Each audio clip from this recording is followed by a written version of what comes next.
Akhirnya mahkamah putuskan Kunan bersalah. Politik nombor, ini nasihat DAP pada PKR. Muda lantik bekas AG, heret kerajaan ke mahkamah. Isu KWSP, kenapa Otai serang Najib?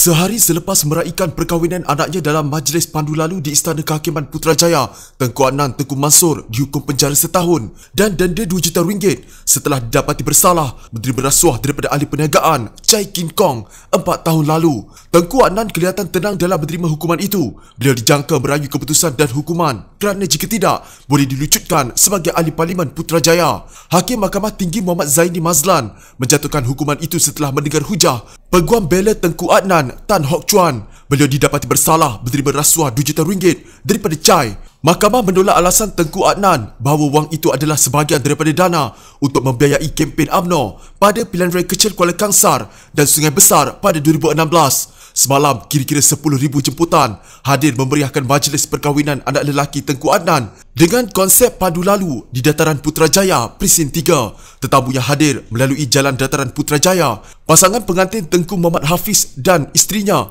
melambaikan tangan dari pentas di depan Istana Kehakiman dan kemudian mengambil juadah makanan yang disediakan di kemah khas secara pandu lalu. Sementara itu, Peguam A. Sri Murugan berkata, kerusi Kunan di Putrajaya hanya akan dikosongkan jika digagal mengemukakan notis rayuan dalam tempoh 14 hari dari hari ini. Artikel 48(4)B Perlembagaan jelas menyatakan tertuduh kekal sebagai ahli parlimen sehingga rayuannya selesai di Mahkamah Persekutuan. Katanya, bagaimanapun Sri Murugan berkata, tertuduh berisiko hilang peluang untuk bertanding dalam pilihan raya atau pilihan raya umum jika Mahkamah Rayuan tidak mendengar rayuannya. Ini kerana statusnya akan kekal sebagai orang yang disabitkan kesalahan kecuali Mahkamah Rayuan membatalkan keputusan Mahkamah Tinggi, katanya.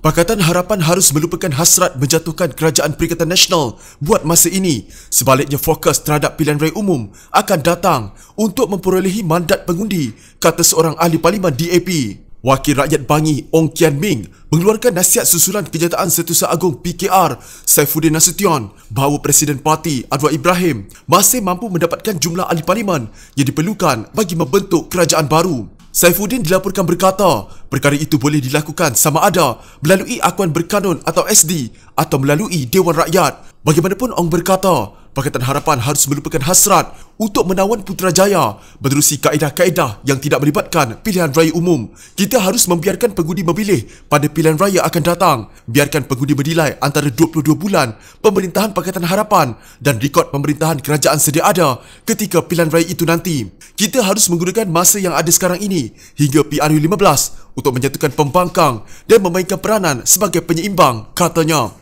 Ong berkata, Pakatan Harapan tidak memerlukan perubahan kepimpinan, namun fokus harus diberikan kepada penyatuan blok pembangkang.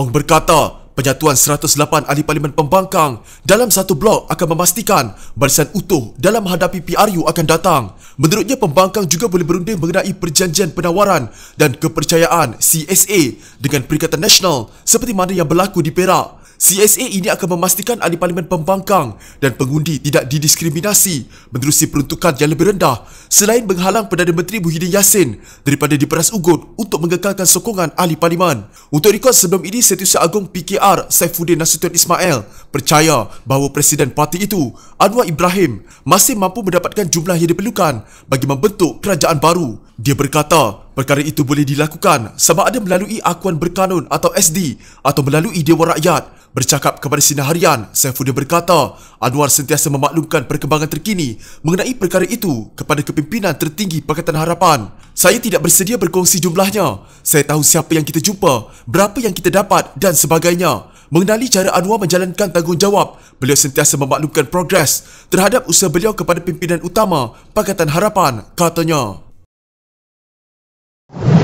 Ikatan Demokratik Malaysia atau MUDA melantik bekas Peguam Negara Tommy Thomas dan bekas Presiden Badan Peguam Malaysia Ambiga Srinivasan untuk menangani isu pendaftaran Parti Pimpinan bekas Menteri Belia dan Sukan Syed Saddiq Syed Abdul Rahman. Parti itu kini mempertimbangkan tindakan undang-undang pada pendaftar Pertubuhan Malaysia ROS kerana masih tidak meluluskan pendaftaran mereka yang dimohon 3 bulan lalu. Muda memberikan tempoh 7 hari untuk kerajaan meluluskan pendaftaran parti mereka atau berdepan tindakan undang-undang. Proses pendaftaran muda sebagai sebuah parti politik yang sah telah mula dibuat sejak 17 September 2020. Namun, sehingga 21 Disember 2020, Barisan Penaja Muda masih belum menerima apa-apa perkembangan terkini berkenaan pendaftaran muda. Maka, pada 21 Disember 2020, Penaja Muda bersama 100 penyokong muda hadir ke ROS untuk menyerahkan surat peguam untuk menuntut pendaftaran muda sebagai sebuah parti politik yang sah diluluskan dengan kadar yang segera. Hak setiap warga negara untuk membentuk persatuan telah dijamin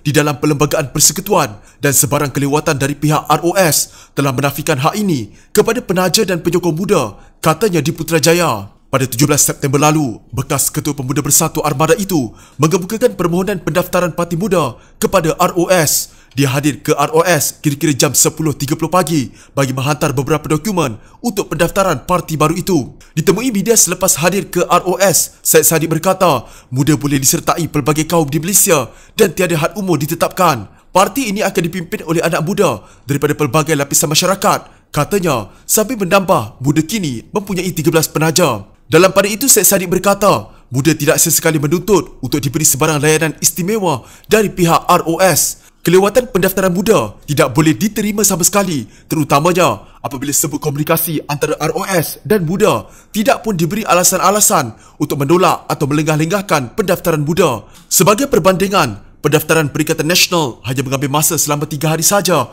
di bawah kerajaan hari ini, manakala pada era kerajaan lama Barisan Nasional, pendaftaran bersatu mengambil masa selama 30 hari. Muda menyerahkan sepenuhnya isu pendaftaran parti ini kepada Undang-Undang Negara dan mendesak pihak ROS untuk meluluskan dengan segera, katanya.